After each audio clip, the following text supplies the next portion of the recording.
Adam C. Brooks, here to present the topics and then get out of the way. It's good that we have an opportunity to talk to them and see exactly where they are. Even if you know somebody, you may not know how they feel about important issues. We're here with Lumberton ISD School Board President James Kirsch. A good portion of the money I found on going through the records was used at the casino. Yeah, the information that I have, Adam, and first of all, I want to thank you for having me on. Well, good morning, everyone. My name is Danny Malasaw. I'm the meteorologist for the Brooks Report Live. Gentlemen, thank you for joining me on the Brooks Report Live. My name is Adam Brooks. I will be your host this evening. We are here and joined with State Representative James White. Adam, thank you for having me on, and we want to tell all that are watching that we're extremely proud to represent them, especially those in Polk, Tyler, Jasper, Newton, and Hardin County. And I understand their frustration.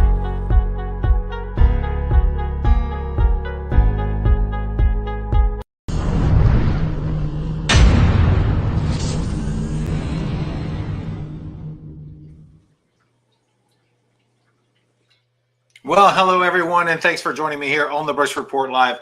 I am your host this evening, Adam Brooks. And let me just tell you, wherever you're watching, please let me know if you can hear me okay, and let me know where you're watching from.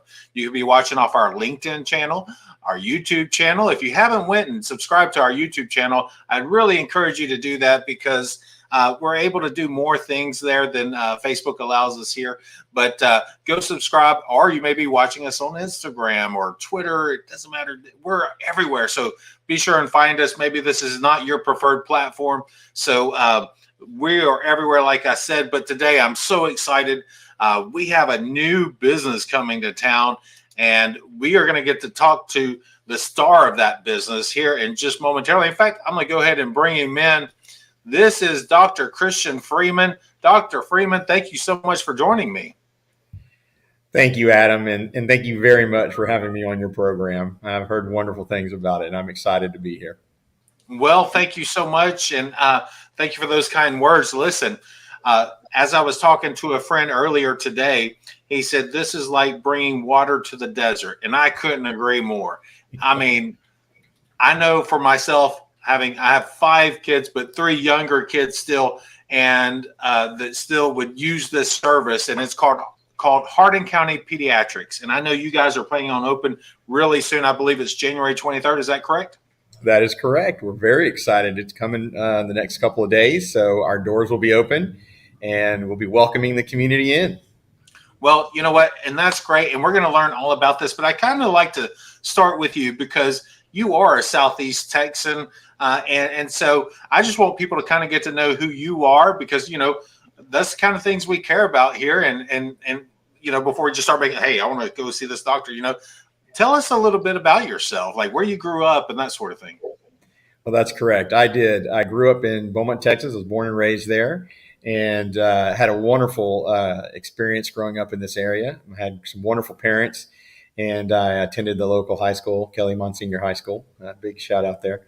Yeah. And ended up pursuing my dreams in UT in Austin. So I stayed in Texas. Texas has always been my home and will be.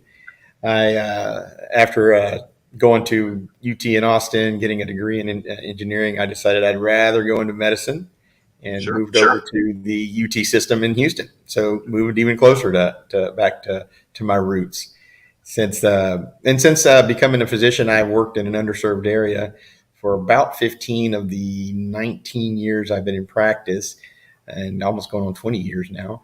And so it was very exciting for this opportunity to come up, to be able to move back and be a part of a community that is also in need of this kind of a service.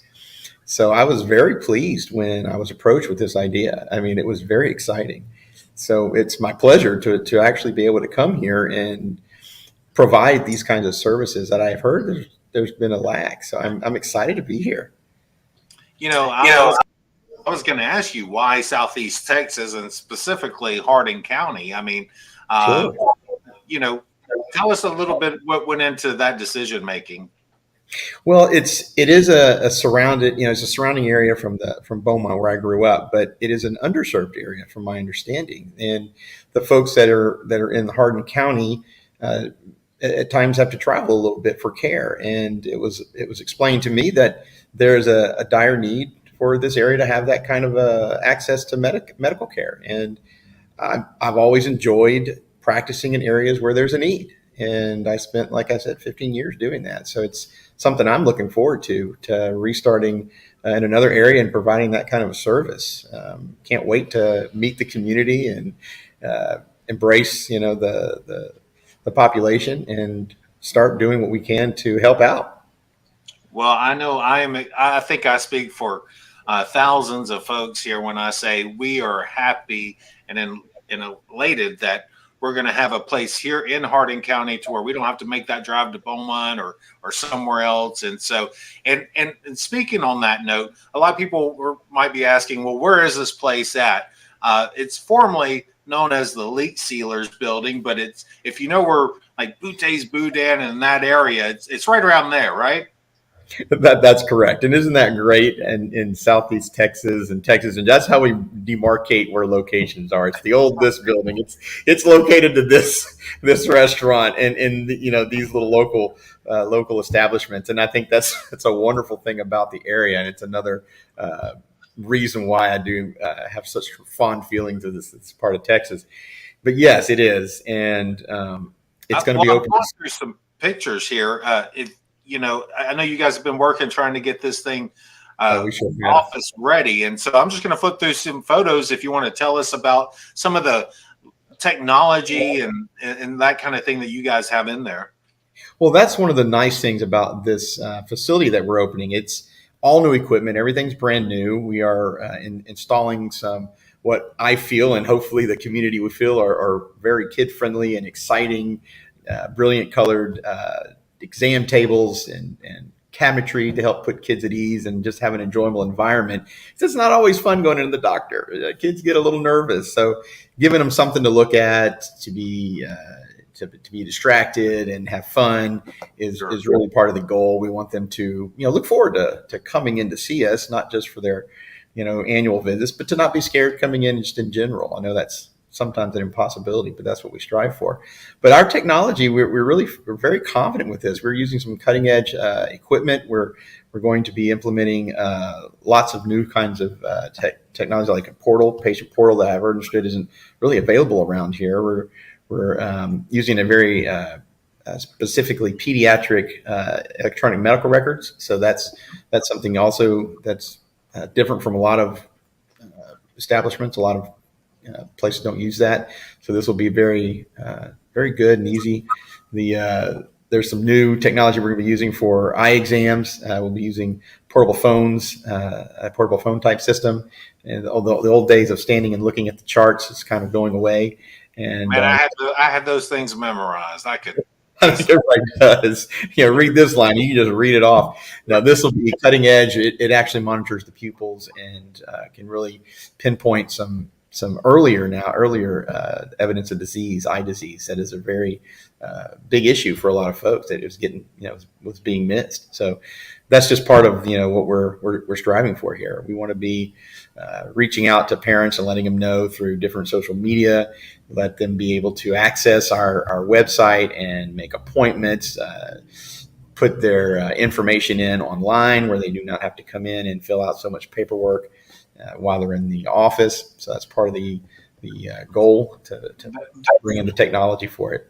And that's important to a lot of folks because maybe their children aren't really sick and maybe some are really sick. And, when you're able to sit there and on your phone, just kind of fill out all that information, you don't have a clipboard full of 20 papers and then you got to go up there and they're like, oh, you missed this part, you need to fill this out. And they a little highlight thing well, that's what happens to me anyway. So it does. But no, I'm really looking forward to that. And like you said, the technology is state of the art. And I know that's important because maybe you don't remember everything that the doctor said, and you can go on there and you can see some of the notes and what exactly is going on. That being said, let's talk about insurances. You guys are new. I know you guys are still waiting on approval for some things, but let's talk about what you have and what you have coming up. So right now we have Blue Cross Blue Shield, Cigna, Aetna. The United's coming. We'll be getting Christus soon, and TRICARE is on the way as well. And some of these are coming within the next few weeks. So we are planning to accept all major plans. I think there was something that came through that said we were going to be getting a couple of these within the next week, but some of them may be a little bit further out. But that is our goal, to be on all the private carrier plans. And Dr. Freeman, I'm sorry, but we did have a question that said, do you guys take Medicaid? Right. So that's a very good question. At this moment, we are not going to be taking Medicaid. We haven't set up for that. And that is possibly something we'll do in the future. Just unfortunately, right now, we're not set up to do that. Okay. All right. I just wanted to get to that. Somebody was asking. So that's a good question. Yeah, absolutely. Yeah. So, well, Doctor, I appreciate you hopping on here. I know the community and all of Hardin County is looking forward to this. And there's the number there on your screen. You can call 409-299-8889. They have a great staff over there. I've met your staff. They're wonderful. Absolutely wonderful. Just it's been a joy working with them so far. And we haven't even opened the doors yet. So it's just going to be a great experience, I think, for everybody. That's good. And so there you are, Hardin County Pediatrics. I don't have the address right in front of me, but just go toward, if you're in Lumberton, go towards Kuntz. And before you get to that Walton Road exit, it's right there to the right. Yeah, everybody knows where Dave's Boudin is. So it's 534 North LHS. Okay, 534 North LHS Drive. There you go. You got it. And the website. Go check out their website. You'll maybe, if you guys have questions, maybe the folks that are watching the recorded version and we're not able to answer your questions, I'm sure you can either call or you can log on to hardincountypediatrics.com there and submit questions or just look and check them out there. Dr. Freeman, it's been a pleasure getting to meet you and really looking forward to this. I know you're going to have a busy schedule. I'm sure your phone's starting to ring right now, but it is, and I'm very excited. I'm excited to be able to be here and to start, doing what I can to be a part of the community and help out. Well, thank you so much. Have a great day, all of you in Facebook land and YouTube land and LinkedIn land. All you guys, thank you for joining me, and we'll see you next time right here on the Brooks Report Live.